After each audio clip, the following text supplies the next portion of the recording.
สบายดีพี่น้องFCมื้อนี้เฮาสิพาพี่น้องFCเข้าดงเข้าป่าคือเก่าพี่น้องไปหาเก็บหมากไม้ธรรมชาติอยู่ป่าอยู่ดงหรือว่าผลไม้พี่น้องผลไม้อยู่ป่ามันเกิดเองธรรมชาติอยู่น้ำดงเฮาสิพาพี่น้องเลาะตามดงหาเก็บหมากไม้พี่น้องหมากปางว่าสิได้หรือบ่มื้อนี้ไปเลาะกันเลยพี่น้องเอ้ยเฮาจะเลาะย่างตามทางอยู่ในดงโอ้ทีมงานเฮาเอิ้นนะทีมงานเฮาย่างก่อนสงสัยพ่อหมกปางมาจากโอ้ไข่ปลาพี่น้องนี่ไข่ไก่4 หน่วยไข่ไก่ปลาเนี่ยมันเห็ดหั่งไข่ไว้อยู่ข้างทางมันมาไข่อยู่ไกลๆทางนี่พี่น้องเอ้ยนี่เห็นแต่ไข่มันเอาปะมันไว้นี่เอาบดตองมันคันใบมันนี่ใบไข่มันสิห่างเลยพี่น้องมันสิบ่มาไก่อีกไปได้พอแล้วเห็นบ่ต้นมันต้นหมากปางนะฮะพ่ออีละไก่นะพ่อเลยยิ่งกว่าท่านโอ้ไก่ตัวมันพักไข่ว่างั้นบ่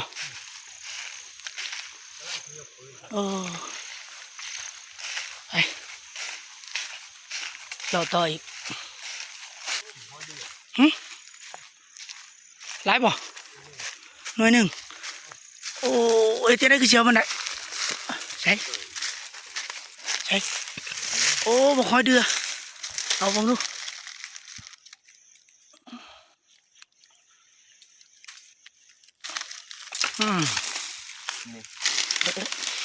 จีกินมันขนาดนี้พี่น้อง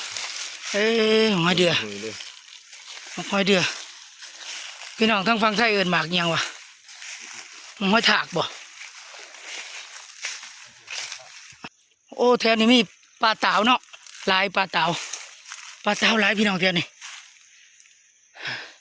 เขาเจ้าจะขุดเอางอนไปออมลักษณะคือไหวแต่มันบกขมเต่าแถวนี้โอ้นี่อันนี้ต้นค้นแค่นนี่มันเป็นดอกเนี่ยเฮาเก็บเอาดอกมันไปออมกิน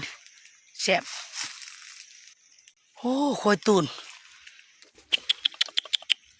หลายขนาดพี่น้องเที่ยวนี่มันเป็นลักษณะดินทรายนี่หลายเที่ยวนี่เฮาบ่ฮู้วิธีเอามันอันนี้แม่นต้นเข่งไม้เนื้อแข็งต้นใหญ่สมควรต้นนี้ก็ได้แนมขึ้นสูงประมาณ30 กว่าเมตรได้ไม้ต้นนี้ไม้เข่งนี่เป็นไม้เนื้อแข็งหมากมันให้เฮาสิกินได้เอาหมากอ่อนไปตำหรือว่าหมากแก่มันเอาไปต้มแล้วกินในมันพี่น้องเอ้ยได้หมากมันสีฝาดแต่ใบนี่สมหน้าต่างตัวนี้ประมาณหน้า70 ซนได้70 เซนได้ไม้ต้นไม้ใหญ่หลายแถวนี่ยังอุดมสมบูรณ์อยู่โอ้ที่แนวเขาแนวเห็นต้นนั้นใหญ่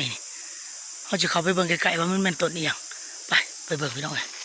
ก้อมนี่แหละบ่เป็นบาทก้อมนี่แหละคือใบหน่อยๆเนาะแม่นบ่ไม้คอนกองไม้บากเนี่ยบ่แม่นมันใบหน่อยๆโอ้ไม้คอนกองไปเบิ่งก่อนมันใหญ่ซำใด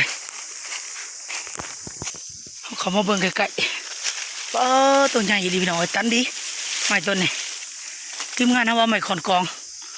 หน้าต่างประมาณหน้าเมตรได้หน้าต่างมันแต่วัดหอบหน่อยหลายเมตรเติมได้นี่ตัวปุ๊บแน่เบิ่งกี่ปิ้มเลยงั้นเบิ่งนี่หมวกตกเลยประมาณ30 กว่าเมตรได้นี่ทีมงานเขาว่าไม่คอนกองคุกนี่ต้นไม้ยังหลายอยู่แน่เบิ่งแถวหนักกระแมนเบิดนี่ทีมงานเขายังรอหาต้นหมากไม้ต้นหมากกันปางแต่เก่าทีมงานเราเห็นอยู่แถวนี่ลงบอลแล้วพี่น้องยังรอหาอยู่แล้วทีมงานเราลงต้นหมากพาง หมกปางแล้วบ่เห็นซะ มันอะไรเทียนนี่ โอ้ เล็กที่ ในใช้ก็ว่าห่างไก่โอ้เห็นแต่กาบมันไปเลยเห็นแต่ห่างเป่ามันโอ้ไก่ป่าหลายเนาะแถวนี้เนาะลายรีไก่ป่าแถวนี้ไม่ใช่ในตอเนี่ยบ่ไม่ใช่นี่นี่มันมาไข่นี่เห็นแต่หมองมัน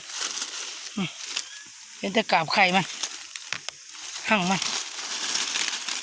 นเน็ดห่างอยู่ต่อไก่ป่าหลายแถวเลยเป็นไงเลยเห็นบ่ต้นหมากปาง ยังไม่ทันเห็นอยู่ โอ้แล้วบ้านนี่หลงต้นหมากไผ่หลายบ่หมากมันได้มีบ่หมากบ่ทันสุกบ่โอเคบ้านนี้พอแล้วบ้านนี้พอต้นหมากปางแล้วทีมงานเขาเอิ้นนะพุ่นมันป่ามันดงไปเลยไปเก็บน้ำกันพี่น้องคำว่านี่คือถือกินห้างเพิงถือกินห้างเพิงช่องใช้มีห้างเพิงห้างมิมอยู่แถวนี้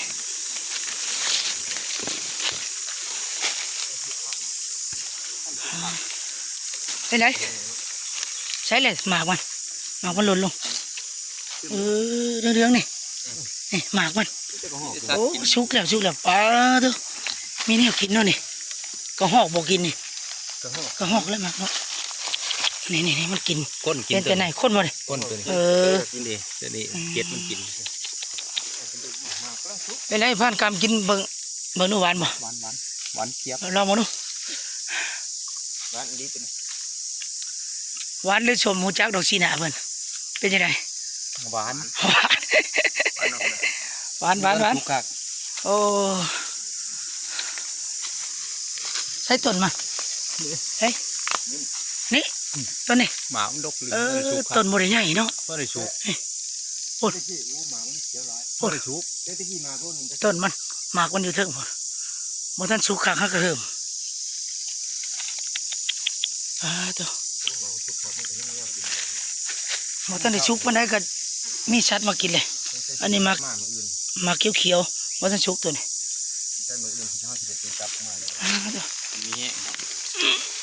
นี่มาลองเบิ่งนี่ลองมาก่อนถ้าเก็บเอาหมากมันหล่นแล้วนี่สัตว์กินดีขนาดเลยกระหอกในสุดยอดเลยกินนี่สัตว์มันมากินหลายเดี๋ยวเก็บเอาโอ้ตัวนี้สัตว์กินข้องแก้วกระหอกนี่กระรอกกินพี่น้องเลยให้ทีมงานเอาขึ้นเอาหมากสดอยู่เทิงบ่เอาลงมาสั้นมันก็ลงบ่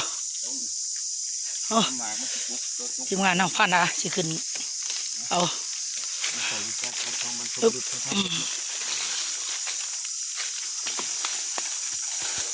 บุกขึ้นกุ้งหน่อยโอนไปหัดเลยหลัง ขึ้นแล้วโอนไปขึ้นลิงนี่บ่ความสูงนี่ประมาณ10 กว่าเมตรผ่านเพิ่นจะขึ้นเอาหมากสดๆเก็บเอาอยู่ในพื้นนี่หมากบ่สดด้วยสันขึ้นเอาเลยเอาพาพี่พาน้องมาหาเก็บหมากปางพี่น้องเอ้ยหมากใหม่ธรรมชาติมะปางพี่น้องเอ้ยมะปางเกิดธรรมชาติเลยบ่แม่นว่าปลูกเลยเกิดอยู่ดงอยู่ป่าคนหมากมันเป็นผัวเป็นแสงอยู่อุ้ยหลายเนาะเป็นแสงอยู่ดกเลยทีมงานเขาเก่งขนาดนี้ เอาตัวอีปลายด้วยอ่ะ โอ้ตัวเพื่อนเอาอยู่ปลายเลยไปใช่โอ้ทีมงานเอาขึ้นหดงามมาเลยติดเอานี่หมากมันพี่น้องเอ้ยหมากมันน่ะเป็นลูกม่อนหมากปางพี่น้องเอ้ย ใช่แค่ปลาเนี่ย โอ้ยดกกะลีอยู่ทางเถิงพุ่นเนาะป้าเจ้าพี่น้องเอ้ยพุ่นดกหมากปางเลยเอาทีมลงมาทีมลงมาเลยลองเบิ่งก่อนเด้อไอ้ผ้าเอาขึ้นสั้นเลยตกลงหลายเลยหมากมัน ถ้าสั้นยังคือแบบ หมากเป็นลักษณะม่อนๆพี่น้องเอ้ยอันนี้มันสุกแล้วซัดมาขนาดเป็นกระหอกน้ำหมากลายเบิ่งกินเบิ่งก่อน โอ้มันแตกได้อ่ะแตกก็ง่าย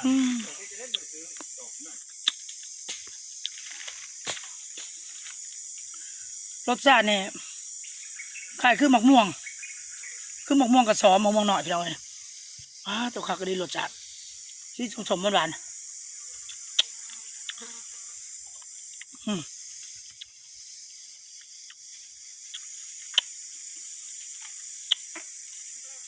นายมันทิมตัวคักๆพี่น้องเลยสมหวานๆเอาไปก่อนหมักหนึ่ง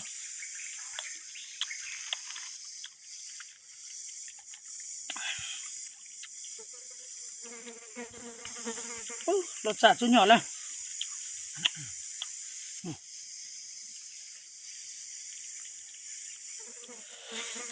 หมากมันโบตันชุกมันจะเป็นหน่วยเขียวๆจริงๆ ซุปมันบริเจ็บมันเลย รสชุ่มๆคักพี่น้องเลยสมหวานๆผ่านน้ำผ่นขึ้นผ่านกำผ่นเก็บเอาก่อนหน่อยหนึ่งหน่วยที่3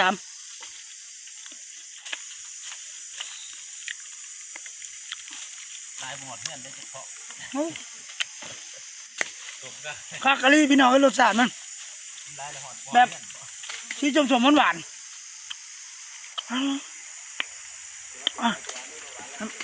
ไหนมันคักกะลี่พี่น้องให้ที่สมหวานๆ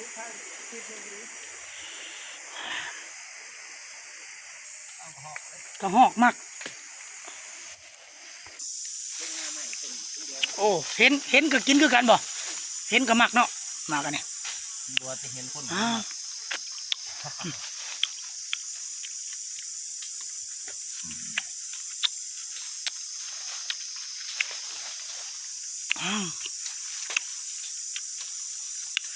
หมากไม้ธรรมชาติเนี่ยคักรสชาติมันจะสมหวานๆกรอบๆพี่น้องเลยคักเลย เอาใหม่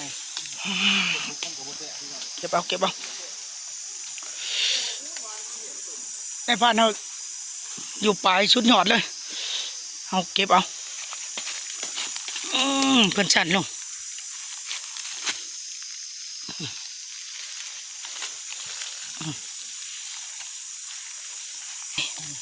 เก็บเอา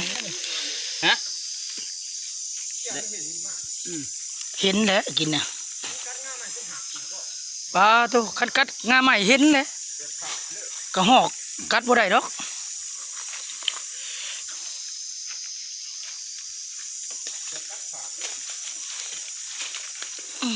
พี่ตัวนี้บ่ทันชุกนี่มักดิบมาเคิมเนี่ยบ่ทันชุกเบิดคักปานใด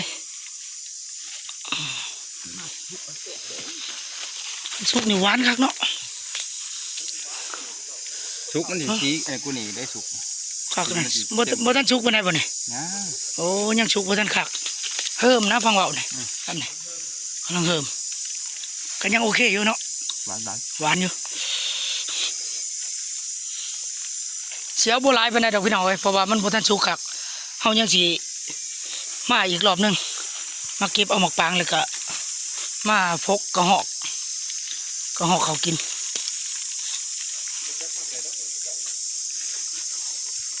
เขาเสร็จนี้เนาะเขาเสร็จนี้ตัว ลงมาเลยป่ะเบิ่งในผ่านเพิ่นลงมาเลยพี่น้องทีมงานเนาะโอ้ลงแบบตูดลงเลยง่ายขนาดผ่านนะเก็บเอาให้เบิดเอาลงมาแล้วเก็บให้เบิดเอามากิน บ้างนี่บ่เห็นโอ้โหกระทืนบ่เห็นนี่ ไปได้ลองมองดูเสียบเรากินได้กินจังมากเลยมอมบับ เบิดหลายเป็นชิ้น มอมบับมองดูเป็นยังไงสมหวานๆเนาะ วันนึงก็คือกันนะเนาะ สมหวานๆเนี่ยคือหมากม่วง ถ้านัวซุปแบบนี้สิหวานเลยเนาะ โอ้ มันสิสีเหลืองเข้ม สุกบ่เนี่ยสุกแห้งบ่เนี่ย แม่นซุปแห้งแต่บ่ทันแห้งปานใดยังบ่ทันได้ที มันจะคือหมากม่วงกับซอสสุกพี่น้องสม มัน หวาน หมากล้นแล้วพื้นมันนี่เกลือไปเต็มขี้ดินผู้ โอ้มันจังสุกคัก มันก็ซุปคักอันนี้มันบ่ทันลงบ่ทันมีหมากล้นอยู่นี่คือว่าซุปบ่ทันคักยังอาทิตย์บ่นี่ ประมาณ กำลังผ่าหัดตัวนี้ จักมือก็จะจักสิสุกคัก ทิศหนึ่งเต็มที่เลย โอ้อาทิตย์หนึงบ่ได้สุกเลยเต็มดิน อาทิตย์หนึ่ง เก็บหมกปังแล้วเขาก็สิพาFCเลาะน้ำลงน้ำปลาพี่น้องว่าสิได้หยังอีกเลาะไปเรื่อยๆพ่อหมักใหม่ลังเทือพ่อหมกไผ่ก็เอาพี่น้องเลยคันมันสุกเขาเอาหมกปังเนี่ยเพราะท่านได้สุกคักเอาเก็บเอาหน่อยหนึงอีกจักประมาณ4-5 มื้อหมกปังต้นนี่จะสุกเต็มที่บ่ได้ง่ายต้นมันก็ได้นี่สุกเต็มที่เขาจังมาเอาทีมงานเขาเก็บเอาบ่หลายประมาณชั้น หลายยังซุกบ่ทันคักเนาะ ซุ ยั ก ง บ่ หวาน ทัน บ่ คัก เต็มที่ รอบหน้าจะไป14เลาะเก็บอีกโอ้เครือใหม่ตัวเครือเนี่ยได้วะแปลกขนาดเลยคุณมันบิดมันว้าตัวเครือแปลกประหลาดเลยงามเลยนี่เครือตัวนี้เครือแปลกโมพี่น้องเอ้ยมันเกี่ยวบิดจักตัวไรหลอกผมเนาะมันจะได้ขึ้นไปเถิงโอ้แปลกโมเครือตัวนี้จะเป็นเครืออีกอย่างจะไปเลาะไปอีกพี่น้องเอ้ย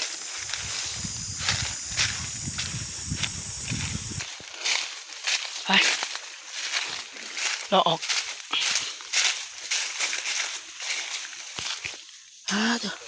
ดอกคนกองโอ้ดอกคนกองต้นตัวใหญ่ๆนะพี่น้องเอ้ยก็หอกมากิน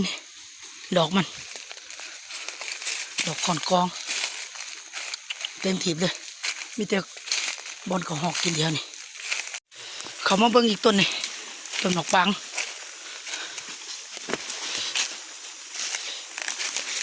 หลายป่ะลดลงหลายอยู่ป่ะโอ้นี่มีแนวกินอยู่นี่เขาหอกเลยนี่กัดนี่โอ้ตัวต้นนี้ก็สุกโบราณคือกันเนาะแม่นบ่ต้นมันนี่โอ้ต้นนี้ใหญ่กว่าต้นนั้นเนาะตัวโอ้หมากมันอยู่เทิงหมดพี่น้องเอ้ยหมากมันแต่ว่าต้นนี่สิหวานกว่าต้นนะ เฮ้ยนี่หมากมันสุกนี่สิหวานอยู่บ่โอ้ยหมากเน่าตัวนี้นี่หมากนี่ตัวใส่จิงเหลงเลยนี่โอ้หมากต้นนี้ก็นี่หลายคือกันต้นนี้ก็หลายสัตว์ก็มากินขนาดเลยนี่ยังแล้วเรียบร้อยบ่เห็นไหมแล้วพี่น้องถืออยู่โอ้คนแตกเลยถืออยู่โอ้ถือว่าน่ะมันบุตกมันบินไปเลยมันอยู่ต้นผักปางเนี่ยต้นเนี่ยแต่ต้นผักปางต้นเนี่ยมากใหญ่ขนาดเลยนี่หมากมันลายหมากปางต้นเนี่ยต้นนี้แห้งลายพี่น้องเอ้ยต้นนี้แห้งดกพี่น้องเอ้ยหมากปางเนี่ยหมากใหญ่พร้อมนี่ชุมกล้องให้พี่น้องเบิ่งนี่ต้นมันทีมงานเขายิ่งแล้วอยู่นี่โมตกพี่น้องให้ถืออยู่โอ้ยทีมงานเขาโมได้ชำแล้วก็ได้บินไปเลยตีหมากต้นนี้ใหญ่เนาะหมากต้นนี้นี่ใหญ่ลองดูเป็นไงเบิ่งให้พันกำกินเบิ่งก่อนชิมเบิ่งก่อนหวานบ่คันมันหวานก็เอาอีกเป็นไงหวานกว่าต้นนั้นบ่ตัวหมากใหญ่ๆนี่พี่น้องเลยหวานกว่าต้นนั้นเอาพันเอามีความเก่งเอามาชิมมาก่อนทีมงานเขาชิมมาต้นนี่หวานกว่าต้นเขาเก็บต้นก่อนมันใหญ่กว่ากันอีกต้นนี่ใหญ่ในมันแกนมันนี่ก็ลักษณะจะคือหมกม่วงคือในหมกม่วงพี่น้องเลยกินเบิ่งก็ลักษณะคือกันก็หมกม่วงกับซอต้นนี้หวานกว่าต้นน่ะหวานกว่าอยู่ต้นหมากก็ใหญ่กว่าต้นก็ใหญ่กว่าพี่น้องต้นก็ใหญ่กว่าหมากก็ใหญ่กว่าต้นเนี่ยพันคนละแนวหวานกว่ากันตัวแกงมาตั้งพี่ป่ะโอ้ยที่มาเอาแกงเอาหมากมันเก็บเอาเป๋าแต่หมากเพราะมันซ้ำหน่วยไข่เนาะซ้ำหน่วยไข่ไก่ป่า ง่ายกว่านี้เด้อ หมากใหญ่เลยยังมีใหญ่กว่านี้ก็มีบ่ มากเลยเขาจะขายในตลาดเด้อ โอ้ตัวหมากปางพี่น้องเอ้ยหมากปางผลไม้ธรรมชาติเกิดน้ำปลาน้ำดง มา ตัว บัวหวานไปเลยตัวนี้บัวหวานเท่าตัวนี้ ใช่ตัวนี้หวานกว่า เมื่อวานเท่าตัวนั้นเนาะแม่นและอ้อยเมื่อวานเท่าอ้อยตัวรอมาทางนี้แม่งกระเบื่อพี่น้องเอ้ย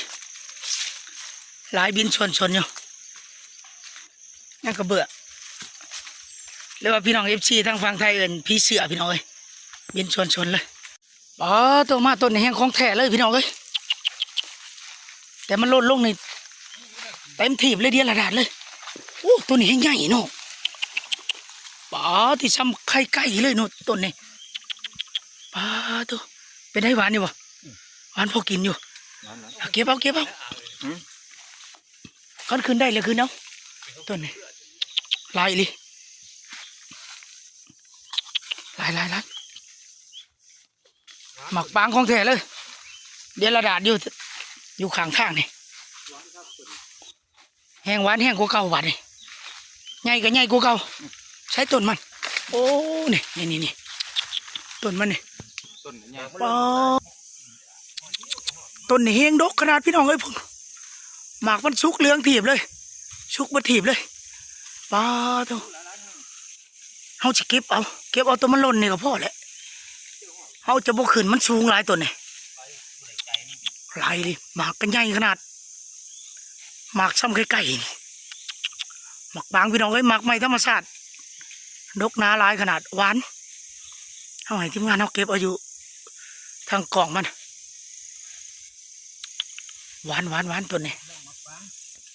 เก็บเอาหมากบางหมากไม่ธรรมชาติล้นหลายขนาดบ่ล้นหลายอีหลีบ่อยากขึ้นเลยมันสุกเลยมันล้นเองพุ่นเก็บเอา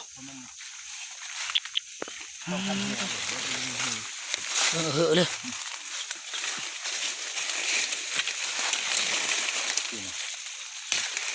ซ้ำหมักยางเนาะซ้ำกันก็หมักยางความใหญ่ต้นนี้มันหล่นลงมาแล้วมันแตกไหลก็จะขึ้นเอาใหม่ก็เอาจะว่าสั่นจะว่ามันหล่นเนาะแถวนี้ น้ำก็จะไม่ขาวมากเนี่ยก็จะเกาะกันเนื้อต่ำๆอย่างเงี้ยลายลิงต้น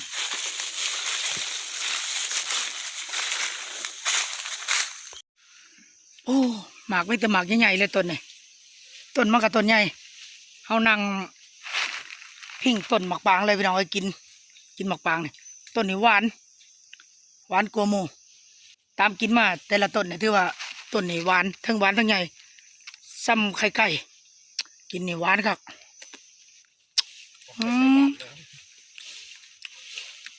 หวานกรอบดี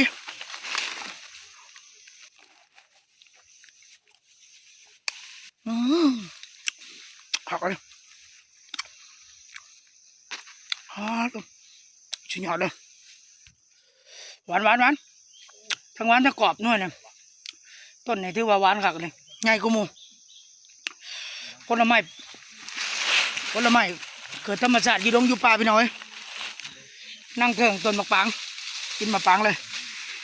เก็บหมากที่มันหล่นลงนั้นเป็นหมากใหม่เกิดธรรมชาติทั้งสปปลาวพี่น้องเอง